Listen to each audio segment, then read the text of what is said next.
তারপর ও চলে গেল। উফ, কি মেয়ে রে বাবা, ছেলেদের থেকেও ডেঞ্জারাস। এই মেয়েকে যে বিয়ে করবে সেই ছেলের কপাল একেবারে যাবে। তারপর রুমে কিছুক্ষণ বসে থাকলাম। কিছুক্ষণ পরে আজান দিল, মসজিদে গিয়ে নামাজ পড়ে নিলাম। তারপর বাসায় চলে আসলাম। আন্টি নাস্তা খেতে দিল। নাস্তা খাওয়া শেষ করে ছাদে গেলাম। সেখানে গিয়ে ছাদের রেলিং ধরে দাঁড়িয়ে আছি, ব্যস্ত নগরীর দিকে তাকিয়ে আছি। তো সাহস কি করে হলো ছাদে আসার? তুই জানিস না এই সময় আমি ছাদে আসি? সরি, বুঝতে পারিনি। জানি না কেন তোকে এই বাড়িতে থাকতে দেওয়া হয়েছে। আমার তোকে একেবারেই সহ্য হচ্ছে না। কিছুই বলছি না, কারণ আমার তো কিছু বলার নেই। তুই আর কখনো ছাদে আসবি না। হুম। তো এখনো ছাদে আসছিস কেন? শোন, আমার জন্য 1 কাপ কফি বানিয়ে নিয়ে আস। এটা তো আমার কাজ নয়। চুপ কর, আবার মুখে মুখে কথা বলিস। সরি, ভুল হয়েছে, আমি যাচ্ছি। তারপর নিচে চলে আসলাম। যতই কষ্টই হোক না কেন আমাকে এখানে থাকতেই হবে। মা বাবা অনেক আশা নিয়ে আমাকে এখানে পাঠিয়েছে। তারপর আমি রাইসার জন্য কফি বানিয়ে নিয়ে আসলাম। এই নিন আপনার কফি। এখন যা এখান থেকে। নিজের রুমে চলে আসলাম। মোবাইল হাতে নিয়ে ফেসবুকিং করতে লাগলাম। তারপর খাওয়া দাওয়া শেষ করে নিজের রুমে চলে আসলাম। কালকে কলেজে যাব ভর্তি হওয়ার জন্য। ভাবতেই আমার কেমন জানি আনন্দ লাগছে। তারপর ঘুমিয়ে পড়লাম। সকালে কারো ডাকে ঘুম ভাঙলো। ঘুম ঘুম চোখে উঠলাম, তাকিয়ে দেখি রাইসা। আপনি এত সকাল সকাল? দরকার আছে, ওই জন্যই আসছি। কি দরকার বলেন? সেটা তো এখন আমার মনে নেই। আচ্ছা তুই ঘুমা। কি গুন্ডি মাইয়া, দেখলেন তো আমার ঘুম নষ্ট করার জন্য এসব করলো। মনে হয় আমাকে জ্বালিয়ে মারবে। তারপর ফ্রেশ হয়ে বসে রইলাম। কিছুক্ষণ পরে আন্টি নাস্তা খাওয়ার জন্য ডাক দিল। নাস্তা করে কলেজে যাওয়ার জন্য বসে রইলাম। রাইসা আমাকে ডাক দিল। আমি নিচে চলে গেলাম। তারপর আঙ্কেল আন্টিকে সালাম করে রাইসার সাথে বেরিয়ে পড়লাম। শোন, কলেজে গিয়ে কেউ যদি জিজ্ঞাসা করে তুই আমার কে হোস, তখন কি বলবি? কি বলবো? বলবি তুই আমাদের বাড়ির কাজের লোক। আচ্ছা ঠিক আছে।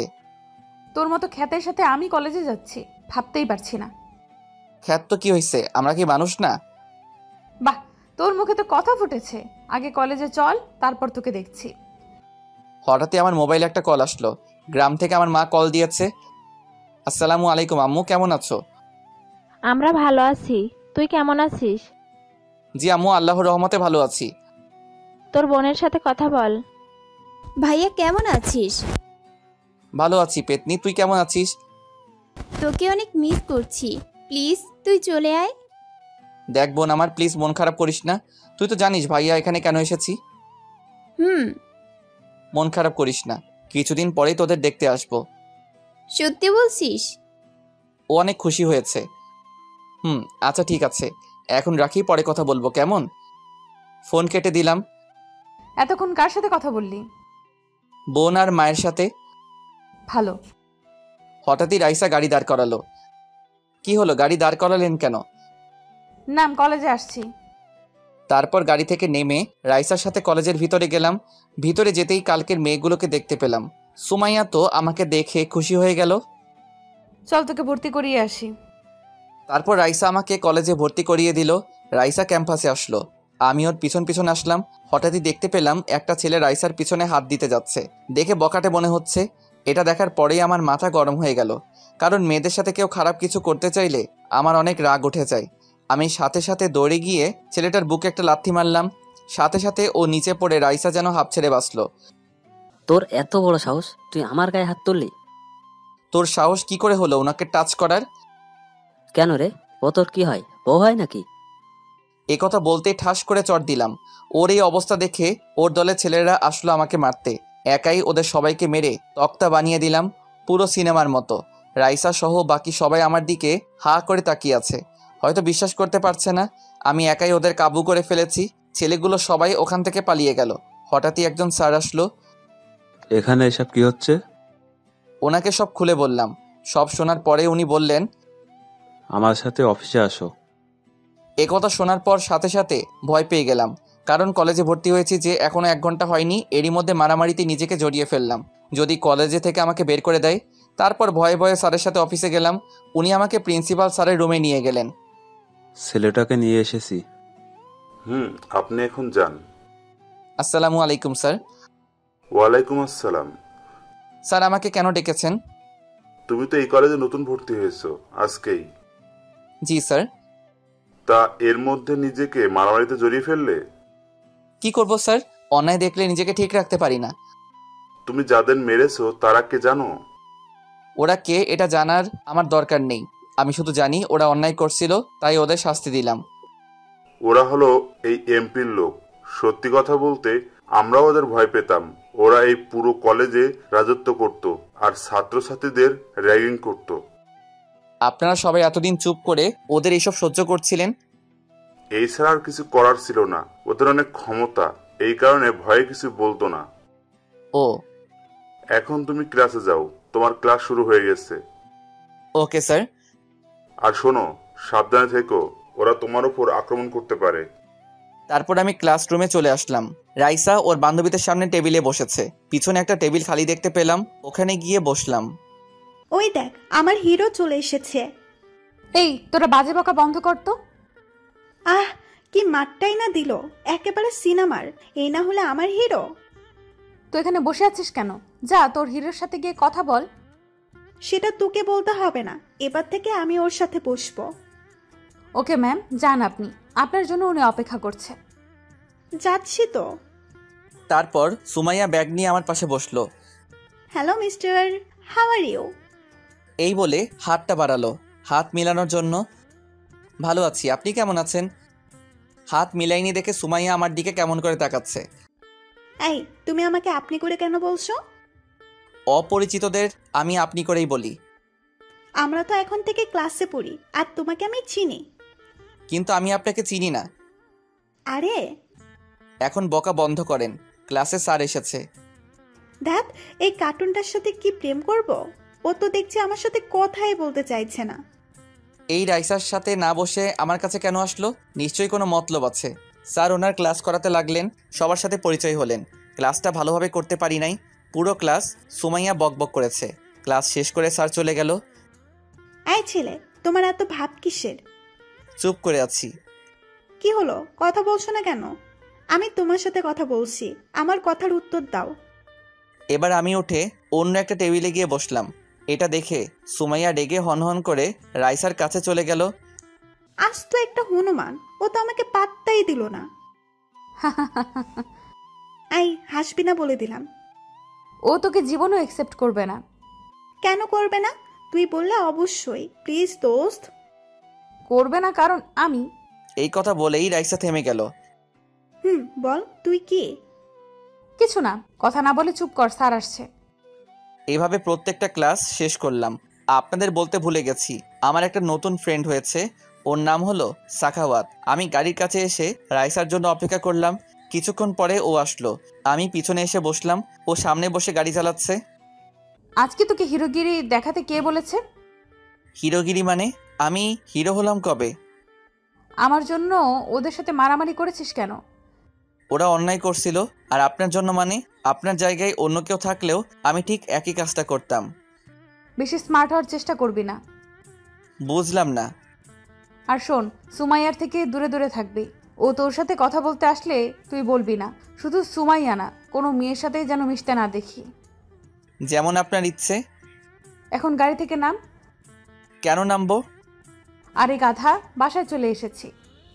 ও সরি, বুঝতে পারিনি। গাড়িতে গিয়ে বসে থাক। এই বলে ও চলে গেল। তারপর আমি রুমে এসে ফ্রেশ হয়ে বসে রইলাম। হঠাৎই কেউ একজন দরজা ধাক্কালো। উঠে দরজা খুললাম, দেখলাম রাইসা দাঁড়িয়ে আছে। কিরে, তোর দরজা খুলতে এতক্ষণ লাগলো কেন? কই এতক্ষণ লাগলো? সাথে সাথেই তো খুলেছি। সে কখন থেকে দাঁড়িয়ে আছি। সরি, বুঝতে পারিনি। এখন তাড়াতাড়ি রেডি হয়ে নিচে আয়। কেন, কোথায় যাব আমি? জাহান্নামে যাবি, তাড়াতাড়ি নিচে আয়। এই বলে হনহন করে চলে গেল। উফ, এই মেয়েটার মতিগতি বোঝা একেবারে কঠিন। এই নাকি আমাকে দেখতে পারে না, তাহলে আমাকে সাথে নেওয়ার কি দরকার? ধুর, কিছু বুঝতে পারছি না। তারপর আমি রেডি হয়ে নিচে গেলাম। কোথা থেকে আঙ্কেল এসে বলল, তা আবার এই সময় কোথায় যাচ্ছ? জানি না। রাইসা রেডি হতে বলল। কোথায় যাচ্ছে কিছু বলে নাই? না আঙ্কেল, কিছু বলে নাই।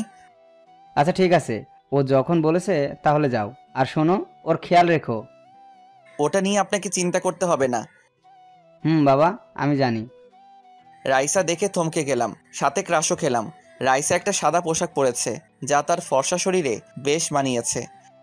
বাপি, আমি আমার এক ফ্রেন্ডের বাড়িতে যাচ্ছি, সন্ধ্যার আগেই ফিরে আসব। ঠিক আছে মামুনি, যাও। রাইসা আমার দিকে তাকিয়ে বলল, দাঁড়িয়ে আছিস কেন, চল। যাচ্ছি, আপনি আগে যান। তারপর রাইসার সাথে গিয়ে গাড়িতে বসলাম।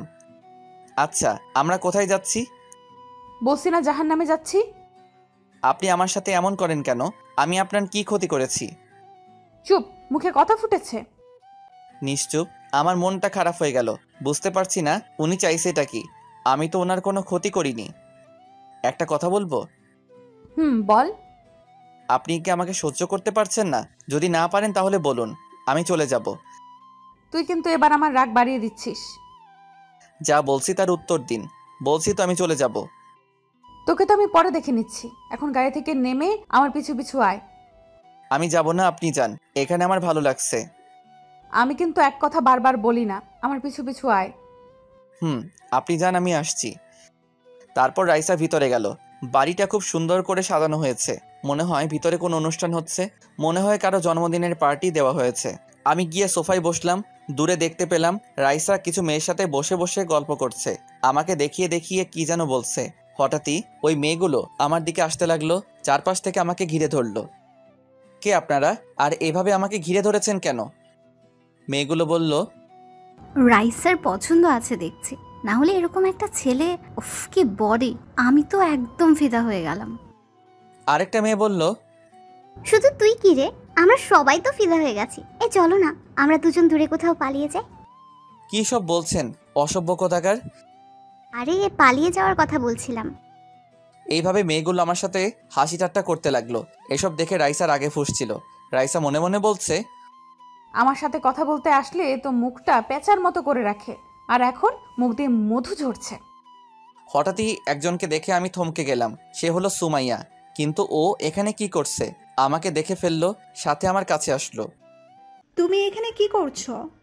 রাইসার সাথে আসছিলাম। কেন, আপনার প্রবলেম হচ্ছে নাকি? ধ্যাত, প্রবলেম হবে কেন? তুমি জানো তোমাকে এখানে দেখে আমি কত খুশি হয়েছি? এত খুশি হওয়ার কি আছে? আছে অনেক কিছু। এখন তোমার মোবাইল নাম্বারটা দাও তো। কেন, নাম্বার দিয়ে কি করবেন? দিতে বলছি, দাও না। আচ্ছা ঠিক আছে, এই নিন, 018905। ধন্যবাদ। রাতে কল দিলে রিসিভ করবে কেমন? এই বলে চলে গেল। পার্টি শেষ হতে হতে সন্ধ্যা হয়ে গেল। তারপর রাইসার সাথে গাড়িতে উঠলাম। ও গাড়ি ড্রাইভ করছে। আমার দিকে কিছুক্ষণ রাগী দৃষ্টিতে তাকিয়ে রইল। তারপর বলল, আজকে কয়টা মেয়ের সাথে কথা বলেছিস? অনেক মেয়ের সাথে কথা বলেছি। Very good. তোকে আমি কি বলেছি আর তুই কি করলি? এর শাস্তি তুই অবশ্যই পাবি। মেয়েদের সাথে কথা বললে আপনার সমস্যা কোথায়? সুমাইয়া কেন এসেছিল? আমার নাম্বার নিতে নাম্বার দিয়েছি। এ কথা বলে যেন বিরাট ভুল করলাম। রাইসার সাথে সাথে গাড়ি দাঁড় করিয়ে আমার কলার চেপে ধরলো।